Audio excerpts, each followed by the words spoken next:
Welcome back, everyone, to Chapter 4, Gabriel Knight, the Beast Within. I am your host, the motherfucking Game Order.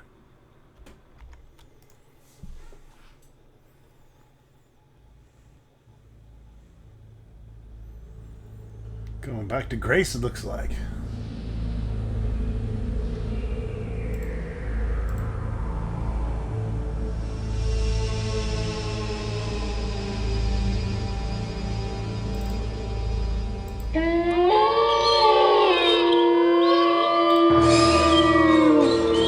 Shit!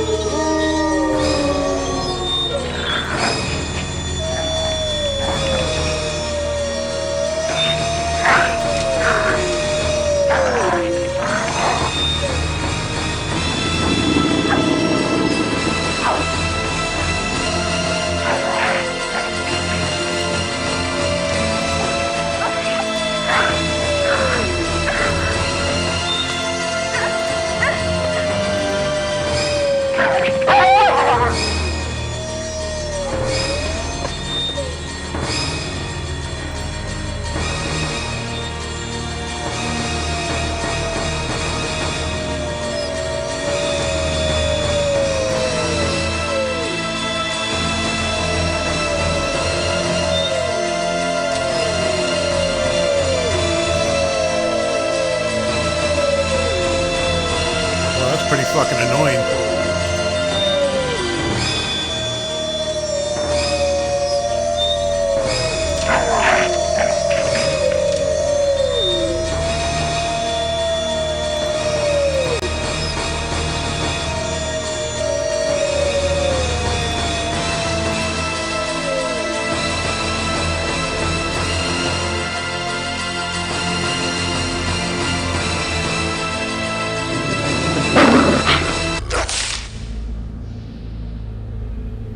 Coming for you, Gracie. The wolves are hungry.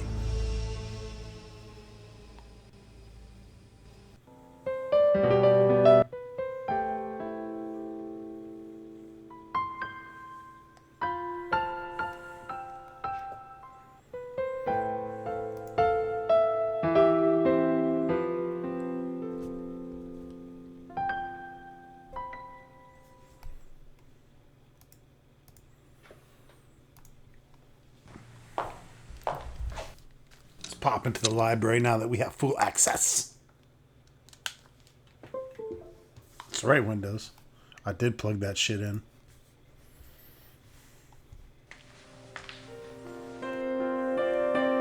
I wish I could read these biographies of Ludwig.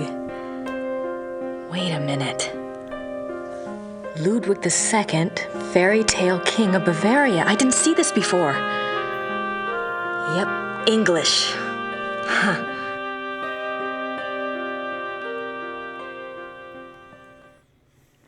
Oh, I got a feeling we're going to need to read this book.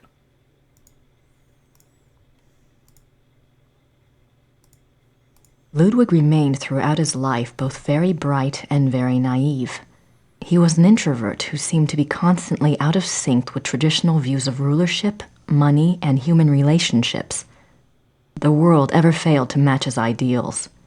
Perhaps this was a fault of his sheltered upbringing as future king. He never was introduced to the real world, and the real world failed to interest him as an adult. In his youth, Ludwig was in fine physical condition and loved to hike alone in the Alps and ride horses. He had a hunting lodge, Schahen, specifically for this purpose. Unfortunately, in 1872, a rather traumatic hunting accident befell the king at Schahen, and his leg was cruelly damaged. He never fully recovered from this incident, and his hiking and riding ceased.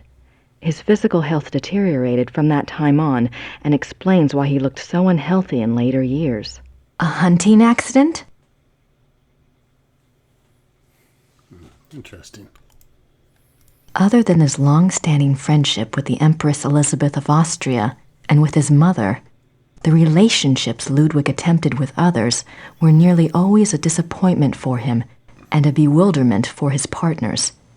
He would become obsessed with someone, a singer, an artist, a nobleman or a peasant, and would bombard them with gifts, praise, and favors. When they would fail to return the depths of rapturous passion he required, the singular adoration and humble obedience he expected, he would grow disappointed and cut himself off from them. The objects of his interest were occasionally women, usually ones he fell in love with after seeing them in idealized roles on the stage, but they were more often young men who fit his fantasies of the heroic sagas like Lohengrin and Parsifal that he so loved. So he was gay. And then forced himself to be with women. A good example of the king's obsessive behavior in relationships is the following letter from the Königlich Bayerische archives, which this author was privileged to access. It is dated 1864, and it was written by Ludwig's manservant, Paul, to a friend. The king has been in high mood these days. The reason, of course, is a new interest. Thursday last, the king attended a performance of Lohengrin in the Wittelsbacher Theater. He came back in a fever, demanding that a man be found. The man, it was gathered, had been sitting in a box across from Ludwig and had drawn the king's attention by his beauty and his deep emotional response to the performance. The king declared that here at last is a sensitive soul. The man was tracked down and brought in for an audience. Upon my word, never have I seen any mind so in line with His Majesty's own. They discussed Wagner and France and Byron and all manner of things until long past dawn. The young man, beautiful indeed to look upon, met the king's enthusiasm and knowledge bit for bit. His Majesty has been in the thick of it ever since, and while I welcome his good temper, I grow tired of fetching letters back and forth to Louis, so called by His Majesty, that should tell you who the young man looks like, at all hours of the night. This author has not been able to learn much about Louis, but he was known to have been a seemingly high-bred foreigner, and he was involved with Ludwig as late as 1880, when he fell into disfavor. The king, especially later in life, felt a great deal of guilt about his sensual nature. His diaries are full of repentant entries begging God for forgiveness and swearing to remain pure. In many of the diary entries, he swears to abstain from sexual relations. The number of these oath entries indicate that Ludwig was not very successful in resisting temptation, yet it is also clear that Ludwig was a God-fearing man and that, though his flesh might occasionally fall, he never surrendered his heart and his conscience to sin.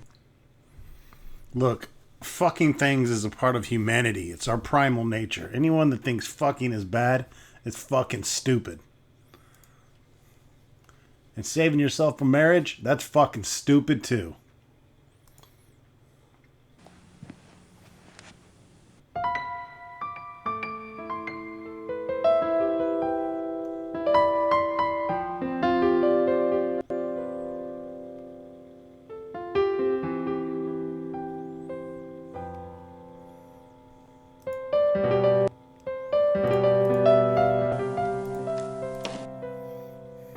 Gertie! Fucking Gertie ain't here.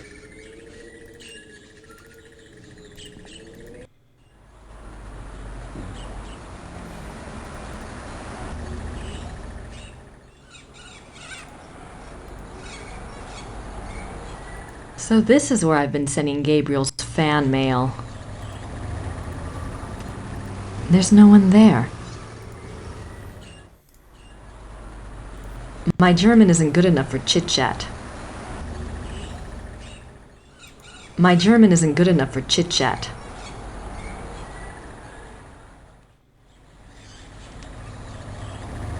So give me my fucking mail, dude. I don't want to mail that. She hasn't asked me for...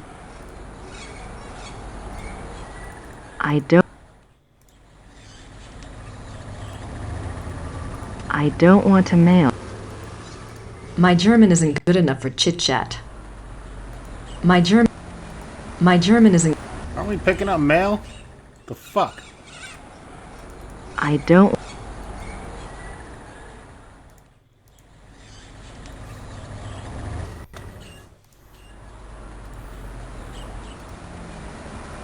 Well, I guess she already gave it to me.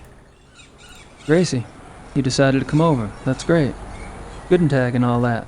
Guten Tag I'm sure you and Gertie are hitting it off. Thanks for finding the werewolf book. I'm not sure what it all means, but it might be useful. But Ludwig II, you know, I think you might have something there. Ubergrau says there are 2 places you should check out. Ludwig had a castle called New Swan something, and there's a museum about him at here in chemistry. Something like that. I really think you should spend some time looking into it. Don't worry. Things are going very smoothly this time around. I've tracked a suspect to a hunt club run by a man named Von Glauer. He seems okay, but I'm sure there's something going on with at least one of the others. Don't worry, though. I met a police detective named Lieber, so I have backup. I'll be finished soon. Sit tight and enjoy your visit till I get there. Gabriel. What does he think? I'm on vacation here? And no address. Thank you very much, Mr. Knight.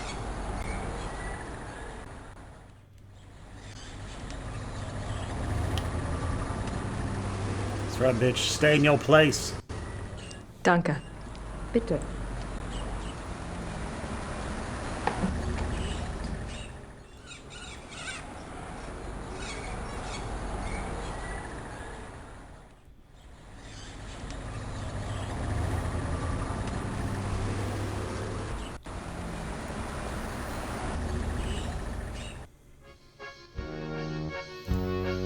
Oh, these crazy Hello, couples. Dear. Hi, I'm Grace Nakamura from the castle. Am I interrupting? Heavens, no. Got a beehive hairdo, man. Well, I might. For a That's moment. hilarious. Isn't this nice? We just finished our breakfast. Do you want something? No, thanks. Good for you. I can never turn down food myself. Now you just tell us all about it, Sugar Pie.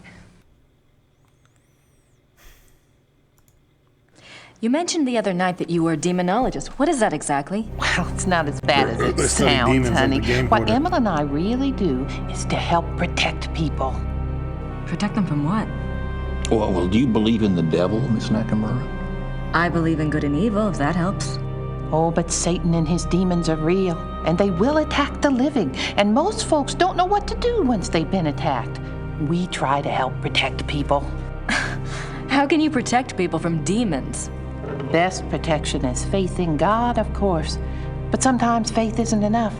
Sometimes we have to delve into the supernatural in order to protect others.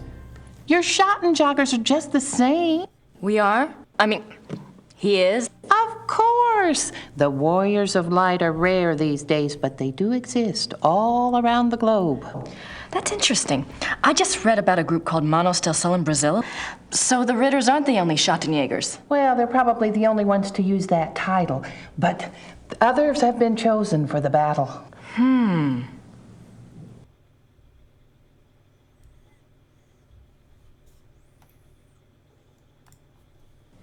Do you know anything about King Ludwig II? Sure, we saw his castles, didn't we, Mother? We sure did. Why do you ask? Well, I found a letter in the Schottenjäger library warning Ludwig about the Black Wolf. Who wrote the letter? One of Gabriel's ancestors, a Schottenjäger. Seems like whoever was using me as a megaphone helped you find that letter. Perhaps you should follow the path something's pointing at. Look into Ludwig. I intend to.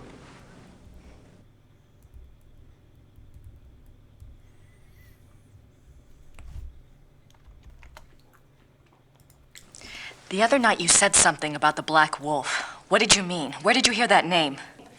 I wasn't the one talking. I don't understand. Well, that's quite all right. The point is, it would be a very good idea to answer those questions, and we must work together to do so. Of course I'll help you, Pumpkin. I'd like to know myself, wouldn't I? It isn't every day one's taken over by a disembodied spirit, and I don't much care for it, thank you. You're not talking about a seance, are you? Oh, heavens, no. Thank God. Emma's right. I'm much better at tarot cards. I can read for you or for someone else if you prefer.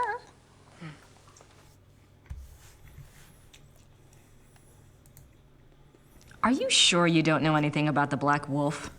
I never did, dear. I told you. Really, you mustn't confuse the vessel with the voice. All I remember was seeing a very bright flash like lightning. Next thing I knew, Em'll have me outside. Whatever it was very powerful. Very powerful.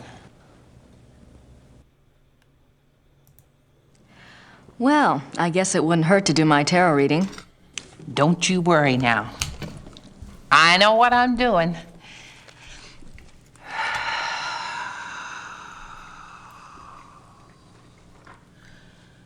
Push your vital energies into the cards.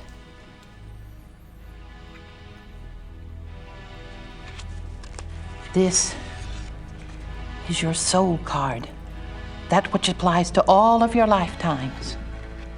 It's the Empress. Oh, that's a good one. What's it mean? It means that your soul's journey is one of leadership. There's great strength here and intelligence. This card represents what you're like in this lifetime.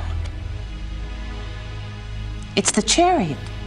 Self-discipline, control. You need to feel you have a plan, that you're testing your abilities. The Chariot's very masculine. In combination with the Empress, it tells me that you're currently exploring your male side. You will seek out great achievement, but it does have its price. Doesn't sound anything like me. Yes, dear. The third card represents the other. You've pulled the Magician. Who is he, dear? Excuse me? Your other, the Magician. Oh, this is a very powerful card. Major Arcana. My other? Everyone has an other. Let's see. I bet it's the Schottenjäger. What's his name? The Schottenjäger? Gabriel Knight. A name of power. He is powerful, this one. The Magician is dexterous and cunning, mischievous and manipulative. That's Gabriel, all right. And very strong with magical and occult powers. Now, this is interesting because your card, the Chariot, is all logic and reasoning, while his, the Magician, is spiritual and intuitive. You two are quite a pair. The fourth card shows what you're trying to achieve at this moment, your immediate destiny. It's the Strength or Lust card. Lust? Not that Bitch, kind you know of you want lust, the dick. dear. Stop hiding it. It's a trial card, finding the strength to continue some difficult journey. It also represents the integration of conflicting energies. That must be your Chariot and his Magician energies. Strength also means bonding those energies, loving without judgment, learning to love the beast. Uh-huh. What is this trial, dear? Do you know? Well, Gabriel and I are involved with a case right now. It will be a hard time. You must let your love give you power. Use the positive energy of your union or you may not succeed. I think you have the wrong idea. Gabriel and I just work together. Yes, dear. But if I might just suggest, when you're facing negative forces, the positive energy of love is a very vital weapon. You make yourself vulnerable when you resist your own tools. Well, that's been helpful. I hope so, dear.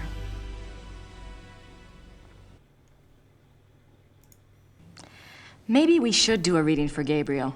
Oh, let's! It's a little like spying on someone unawares, but what the heck?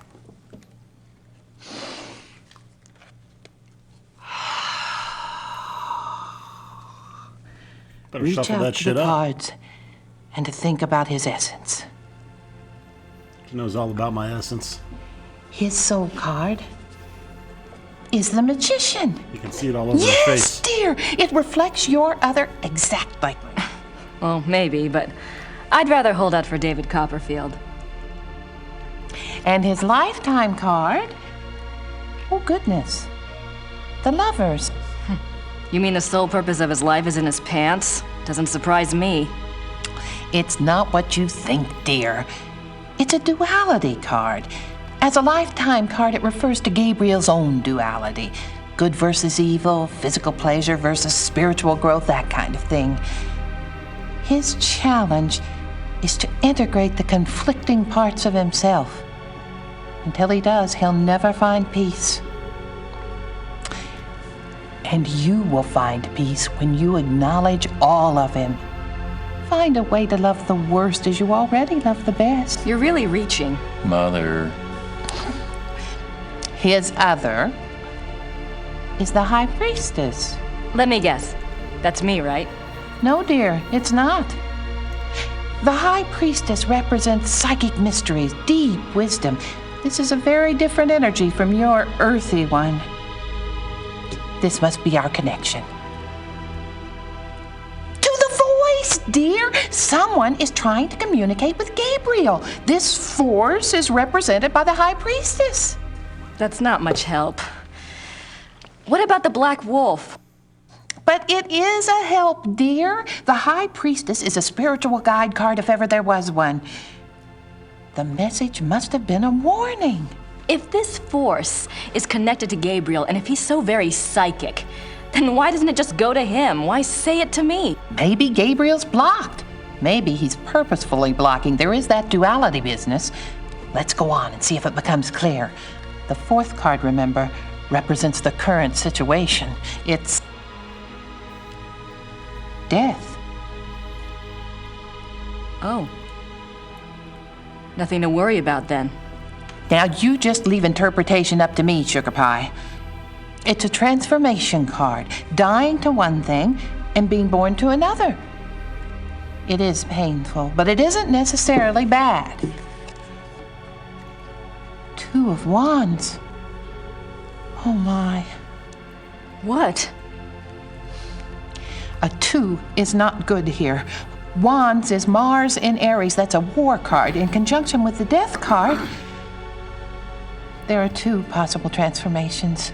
2 transformations? Yes, dear. Gabriel is waging a spiritual battle. The transformation might be good or evil. That must be the purpose of the High Priestess. She's trying to guide him.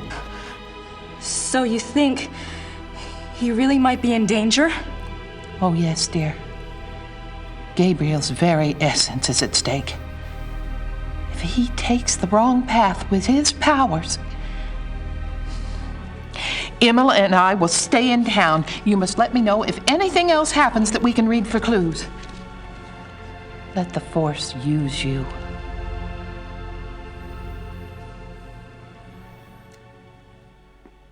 Alrighty then. I'd better go. Anytime you need us, stop by. And be careful now. Thanks.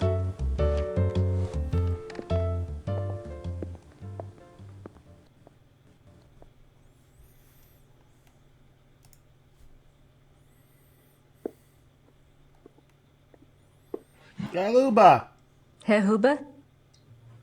Yes? This guy always seems so fucking interested. I was wondering if you Y'all know he changed just your wants to mind about pork telling this me where Asian. Gabriel is. It's really important. No. Sorry.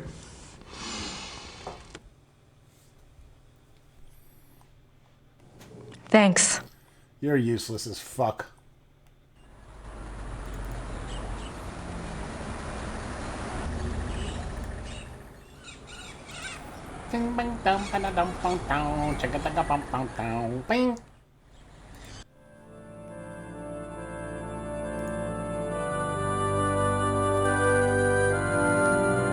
Gerda's here.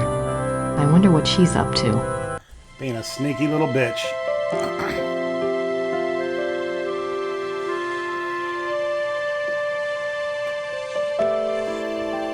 She misses Uncle. Uncle Zvita.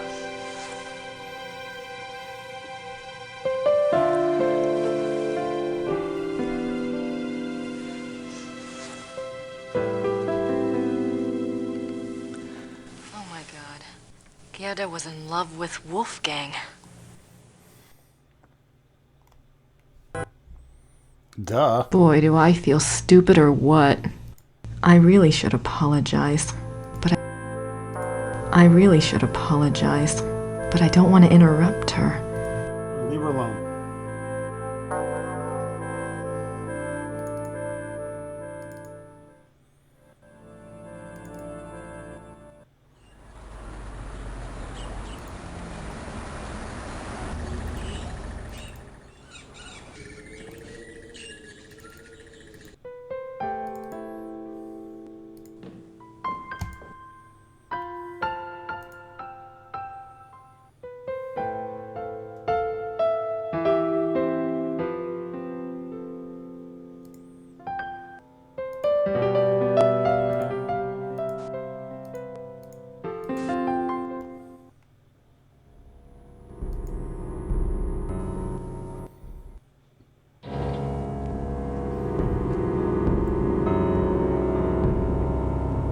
Descend into the deep, dark passageway.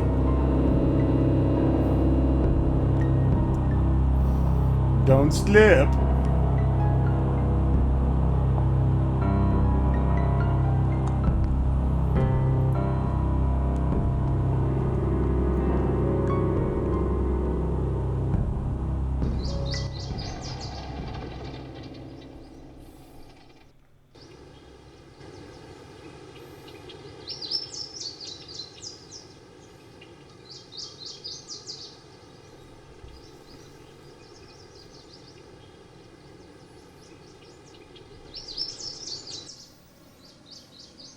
Every rose has its own. It's like every night has its dawn. Like every Asian can't drive worth a shit. Every rose has its own.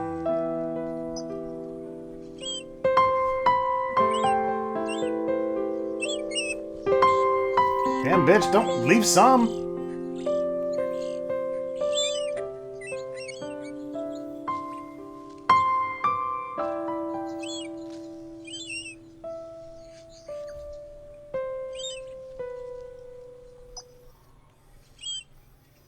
Now, what am I going to do with the bunch of roses?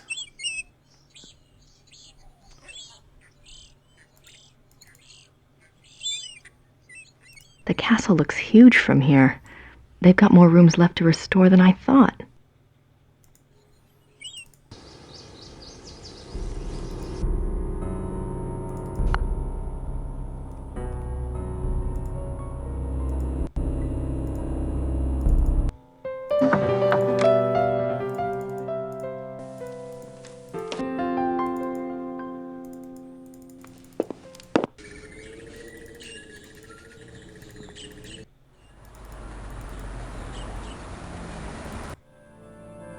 I don't want to disturb her. I really should apologize. You should. Let's give her some flowers.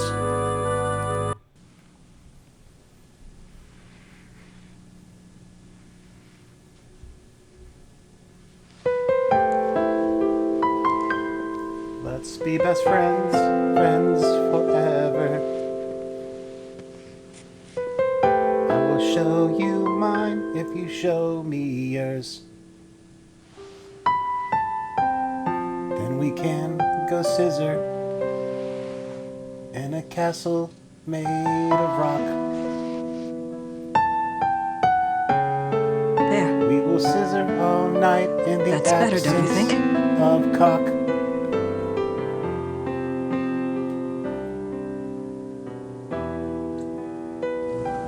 I'm so sorry. I was an idiot. Gabriel and I, we never... I know. It's my fault. It's Gabriel's fault. He never tells me anything. I don't know why he didn't want me on this case. Maybe he just... Don't even try to make excuses for him. Still, he's up to his neck in it, I think. Will you help me out with something? Of course. I have to do some research on Ludwig. I want to go see some of his castles. Take Gabriel's car. There's a map of southern Bavaria in the car.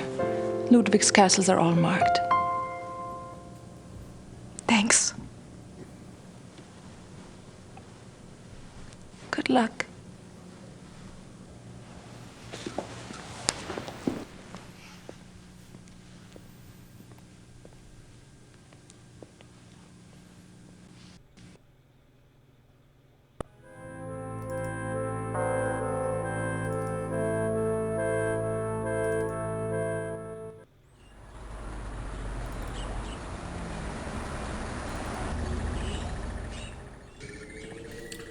Alright, we finally got some keys to the vehicle.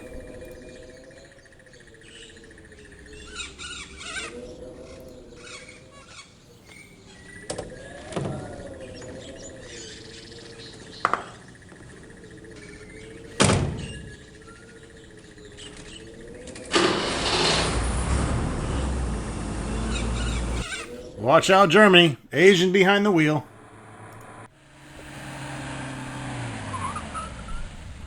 Harin Shimiska. And that wraps it up for this episode, folks. Stay tuned for more Gabriel Knight, the Beast Within.